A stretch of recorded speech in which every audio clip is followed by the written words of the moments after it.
A Dieta Espiritual, um programa para eliminar a negatividade e tudo que sobrecarrega a sua vida. Capítulo 14. Medo. Desde pequena, Antônia é uma pessoa muito prudente. É uma influência de seus pais superprotetores que a mantinham longe de qualquer coisa que pudesse significar uma ameaça. Como resultado, hoje ela tem medo de tudo e isso impõe barreiras em sua vida. No campo profissional, mesmo quando outras grandes empresas lhe oferecem melhor salário e condições de trabalho mais favoráveis, ela não se atreve a mudar, pois teme abandonar a segurança que conquistou no emprego atual. Nos fins de semana, ela mal sai de casa porque desenvolveu uma fobia incontrolável de lugares abertos. E o pior de tudo é que, ultimamente, ela também vem desenvolvendo uma forte hipocondria.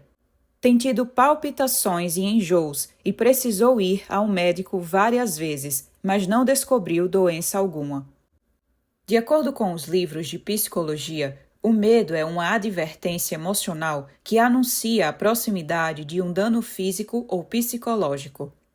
Como sinal de alerta que ativa a prudência, o medo é uma reação positiva, assim como o estresse.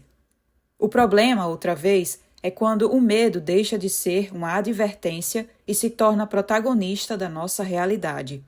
Nesse momento, para de ser útil e se transforma em um elemento paralisante e uma ameaça. As origens do medo. Segundo um artigo do professor Vicente Domínguez, intitulado El miedo de Aristóteles, o medo de Aristóteles, a primeira vez que o conceito de phobos, medo, surge na literatura foi em A Ilíada, de Homero. Mas é preciso enfatizar que phobos, no entanto, não significa medo quando Homero o menciona como a personificação divina de uma ação que acontece no campo de batalha acompanhada de deimos, terror, e eris, discórdia, disputa. Em Homero, phobos é um substantivo derivado do verbo phebomai, que significa fugir. Para Domínguez, Aristóteles afirma na obra Ética a Nicômaco que phobos é a suposição de um mal. No entanto, conforme explica o autor do artigo, é em retórica, também de Aristóteles, que encontramos uma definição de medo mais elaborada. No livro, Aristóteles define o phobos da seguinte forma: o medo, phobos, é, pois, uma aflição ou um ruído da imaginação, fantasia, quando está a ponto de surgir um mal destrutivo ou aflitivo. Domínguez se interessa por essa definição aristotélica do medo e a considera a base de uma proposta de definição pensando na psicologia. Define o medo como uma emoção mais ou menos passageira que surge quando se pressente ou se supõe um perigo real ou aparente, ou seja, o que parece, mas não é, e concreto ou abstrato, vago, impreciso, que pode ser sentido individual ou coletivamente. Mas Aristóteles não foi o único filósofo clássico a falar sobre o medo. Epicuro de Samos também tratou do assunto, em especial porque o considerava um dos aspectos a serem evitados por quem desejava alcançar a felicidade baseada na frugalidade, autárcia, e na tranquilidade, ataraxia. Epicuro aborda 4 medos principais: o medo dos deuses, o medo da morte, o medo da dor e o medo do fracasso, na busca do bem.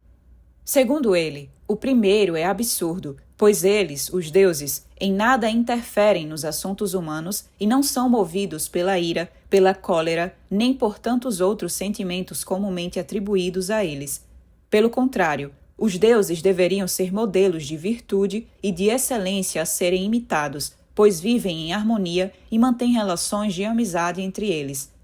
Para Epicuro, o medo da morte é absurdo e irracional. A morte não é nada para nós. Quando ela chega, não somos mais nada. O medo da dor também é infundado, de acordo com Epicuro, pois, na realidade, toda dor é facilmente suportável. Quando a dor for intensa, a duração sem dúvida será curta e, quando a dor se prolonga, a intensidade é baixa e fácil de lidar. Já no que diz respeito ao medo do fracasso, desde a antiguidade é sabido que nas derrotas se aprende muito mais do que nas vitórias. Os dois tipos de medo. O psiquiatra, psicanalista e neurologista Jorge L. Tizón é autor do livro El Poder del Miedo, O Poder do Medo. Em entrevista a um programa de TV, ele afirmou que todos sentimos algum medo. Em tese, é até possível não sentir, mas para isso é preciso que o indivíduo não tenha preparação biológica para o medo. Ele precisa sofrer lesões cerebrais muito específicas e difíceis de acontecer, a não ser de forma intencional. Tizón explica que o medo em si não é um mal, pois nos força a adotar posturas adequadas e nos ajuda a conhecer o mundo, a nos relacionarmos com o próximo e a sobreviver. O medo em geral é uma reação do organismo diante do perigo, real ou imaginário. Os medos que nos afetam de maneira anormal são os que chamamos de patológicos. Atrapalham nosso pensamento, nossa relação com o próximo e nossas possibilidades de desenvolvimento. A vantagem do medo como emoção é que ele nos ajuda a nos concentrarmos nos perigos. No entanto, se nos concentramos demais nas situações em que o medo é muito intenso e prolongado, o resultado é negativo, porque não conseguimos pensar em mais nada.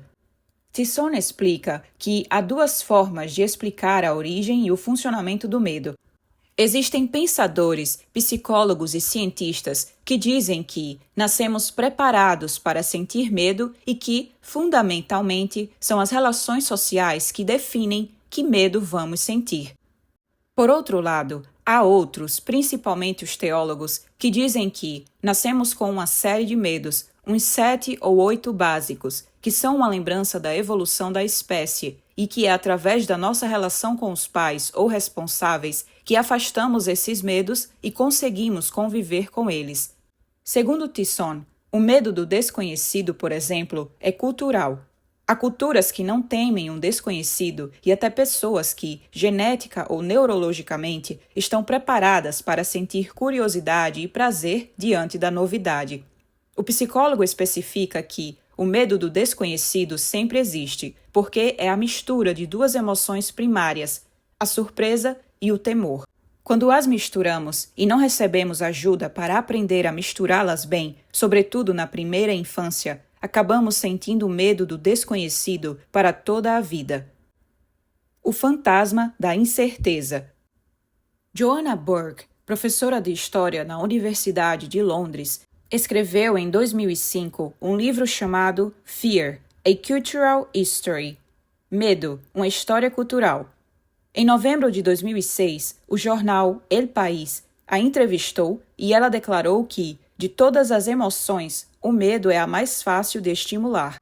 É mais fácil fazer uma pessoa sentir medo do que ódio. Explicou que sua ideia original era escrever um livro sobre a história de todas as emoções, mas compreendeu que o medo era a que aparecia com mais força ao longo da história. O medo guiou o século XX, acompanhado pela ira. Para Joanna, o medo variou de intensidade ao longo da história e os motivos para ativá-lo mudaram com o passar do tempo. É o caso, por exemplo, do medo da morte. No século XIX, o medo mais forte era o da morte súbita, de morrer de maneira inesperada, sem preparação. Atualmente, ao contrário, o medo mais intenso é o de perder muito tempo no trânsito. Ao contrário de hoje, no século XIX, não se temia a dor que antecede a morte. Aliás, a dor ao morrer tinha caráter purificador. Outros medos do passado são surpreendentes. Entre 1870 e 1910, as pessoas tinham pavor de pensar na possibilidade de serem enterradas prematuramente, de serem sepultadas com vida. Esse foi o pior dos temores, e ele perdurou até que, para espantar esse medo, se inventassem métodos e surgissem até profissionais capazes de garantir que, quando um indivíduo fosse considerado morto, ele estaria indiscutivelmente morto. Os medos são, em boa parte, invenções sociais. Quando algo muda, surgem novos medos. Ela conclui que, na atualidade, sente-se tanto medo quanto na Idade Média, porém menos do que no século XIX, e isso se deve à sociedade da informação que nos bombardeia constantemente com notícias horríveis. Para exemplificar, a autora cita o diácono R. H. Charles, que disse: Talvez a ciência tenha desmascarado muitas superstições da Alta Idade Média e descoberto que a magia secular e religiosa do passado e do presente é falsa, mas em seu lugar introduziu uma enorme quantidade de novas inquietudes que nos assombram do berço ao túmulo. A autora também distingue o medo externo do interno. O estado de medo, no qual o medo é identificável e algo externo a nós, e o estado de inquietude, ansiedade, no qual o medo está dentro de nós, não se solidificam, eles fluem. Isso tem consequências políticas, porque no medo externo é possível combater a causa ou fugir dela, mas, quando o que sentimos é inquietude, não conseguimos identificar o inimigo. Esse medo, então, é facilmente manipulável por meio de bodes expiatórios, aquele que é diferente de nós, que não é bem visto na sociedade. O bode expiatório permite converter a inquietude em medo externo. Em medo líquido, Zygmunt Bauman considera o medo mais temível quando é difuso, disperso, obscuro, quando flutua livre, sem vínculos, sem âncoras, sem lar ou causa nítidos, quando nos ronda sem motivo aparente, quando a ameaça que deveríamos temer pode ser vista em toda parte, mas nunca em um lugar concreto. Medo é o nome que damos à nossa incerteza, nossa falta de conhecimento do que nos ameaça e do que devemos, o que podemos ou não, fazer para detê-la ou combatê-la, quando, na verdade, fazê-la parar é algo que está além do nosso alcance. A terapia de exposição progressiva para tratar as fobias. Segundo especialistas no estudo das fobias, como Ost e Hugdahl, em um pequeno número de casos elas surgem associadas a um fato traumático e podem se desenvolver logo depois do ocorrido. Na verdade, certas fobias se manifestam após um fato doloroso, mas que pouco tem a ver com o tipo de fobia em si. Assim, uma fobia de altura pode surgir após um acidente de carro. A terapia de exposição progressiva é uma forma de psicoterapia que parece tratar fobias específicas. Isaac M. Marks, autor de Fears, Phobias and Rituals, Medos, Fobias e Rituais, explica que o tratamento comportamental mais eficaz para combater as condutas de evasão dos transtornos fóbicos até a remissão significativa da ansiedade é a exposição aos estímulos fóbicos sem que o indivíduo tenha chance de fugir deles. A chave do tratamento de exposição é impedir que as evasivas ou fugas se transformem em sinal de segurança. Os mecanismos da exposição para a redução do medo estão relacionados ao hábito e à extinção e mudança de expectativas.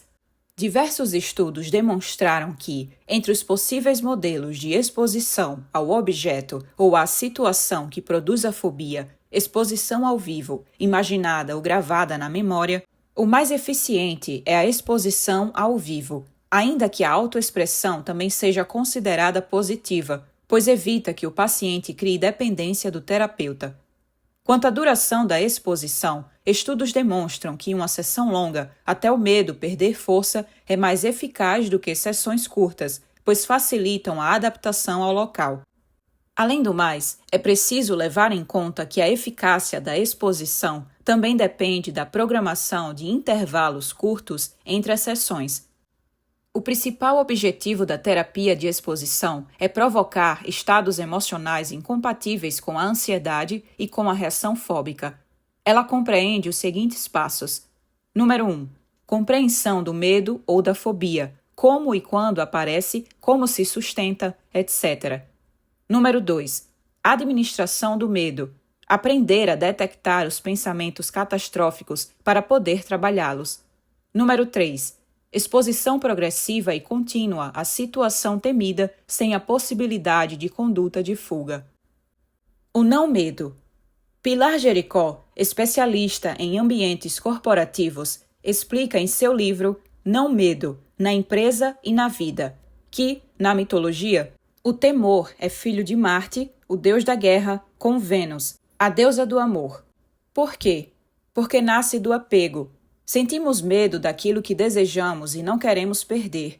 O medo está associado à perda, e também porque se relaciona com a agressividade, Marte, já que o medo é uma característica muito comum em pessoas agressivas. Cada povo e cada indivíduo se caracterizam por um tipo de medo que varia com o passar do tempo e com seu nível de conhecimento. A base do medo é biológica, mas o conhecimento reduz as incertezas e molda parte dos nossos temores. No entanto, no mundo empresarial, a incerteza é muito comum, o que gera medos mais sutis que a ameaça à integridade física.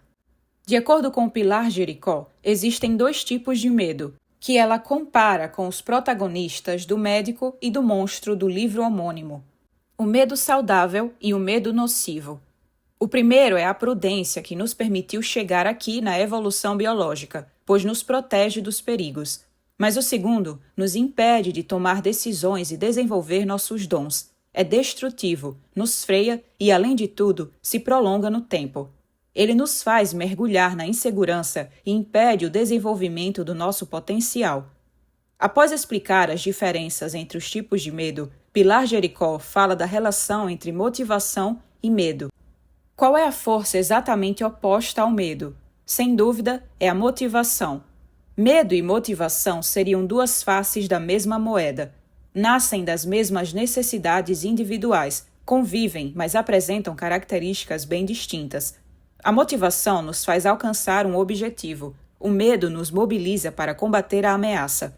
Todos sentimos um ou vários tipos de medo e, dependendo de quem o sente, cada medo pode ser sentido de forma diferente, em mais um exemplo da nossa complexidade.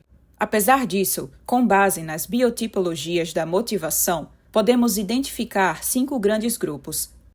Abaixo, o quadro que relaciona os medos e suas motivações. Medo principal: não sobreviver. Motivação associada: necessidades básicas. Medos derivados: medo de perder o emprego, medo de não chegar ao fim do mês com dinheiro. Medo principal: rejeição. Motivação associada: afiliação. Medos derivados: medo de ser diferente, medo de ser bem-sucedido ou de se destacar, medo de se relacionar. Medo principal: fracasso. Motivação associada: êxito. Medos derivados: medo de errar, medo de se arriscar, medo de tomar decisões. Medo principal: perda de poder. Motivação associada: poder mais influência. Medos derivados: medo de perder uma posição de influência, medo de não ser reconhecido socialmente. Medo principal: mudança. Motivação associada: todas as anteriores. Medos derivados: medo de mudança de emprego, medo de mudança de casa. Desativando os mecanismos do medo. No livro Tenha Medo e Siga em Frente, Susan Jeffers nos apresenta técnicas e ferramentas para controlar e vencer o medo, mudar o modo de pensar sobre o que nos faz sentir medo, criar relações positivas e nos fortalecermos. Talvez você se surpreenda e se sinta estimulado ao descobrir que, mesmo que a incapacidade de enfrentar o medo lhe dê a sensação de ser um problema psicológico, na maioria dos casos isso não é verdade. Trata-se apenas de um problema educacional. Ao reeducarmos a mente, podemos aceitar o medo como um simples fato da vida, não como um obstáculo para o sucesso. Tenho convicção de que, se eu usar minhas experiências para me reeducar, poderei confrontar o medo. Uma boa maneira de resumir a mensagem do livro é transcrever o que a autora dizia no início dos cursos que ministrava sobre como vencer o medo. Sempre que corremos um risco e entramos em um território pouco familiar ou nos colocamos no mundo de uma nova maneira, sentimos medo. Muitas vezes, esse medo impede nosso progresso. O segredo é sentir medo, mas mesmo assim, seguir em frente. Segundo Jeffers, existem 3 níveis de medo. O medo nível 1 é o de acontecimentos de sua história, um medo superficial, de envelhecer, de começar uma relação, etc. O medo nível 2 é do tipo que envolve a integridade do indivíduo. Está mais relacionado com sua mente do que com situações exteriores, medo da rejeição, da reprovação, etc. Reflete o sentido do eu e sua capacidade de enfrentar o mundo. O medo da rejeição pode afetar quase todos os aspectos da sua vida. Podemos sofrer rejeição em qualquer ambiente. Como resultado, começamos a nos proteger e a nos limitar. O medo nível 3 é o que imobiliza o indivíduo e surge quando não conseguimos lidar com determinada situação. No fundo de cada um dos medos, encontramos o simples medo de não conseguirmos enfrentar o que a vida nos apresenta. Mas o que aconteceria se soubéssemos que podemos enfrentar qualquer coisa? Do que teríamos medo, então? De nada, responde a autora.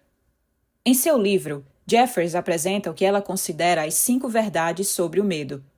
Enquanto evoluirmos, o medo nunca desaparecerá. Para Jeffers, vamos sentir medo conforme avançarmos pela vida, lutarmos para realizar nossos sonhos e testarmos nossas habilidades. O que não podemos fazer, segundo a autora, é esperá-lo desaparecer para só então agir.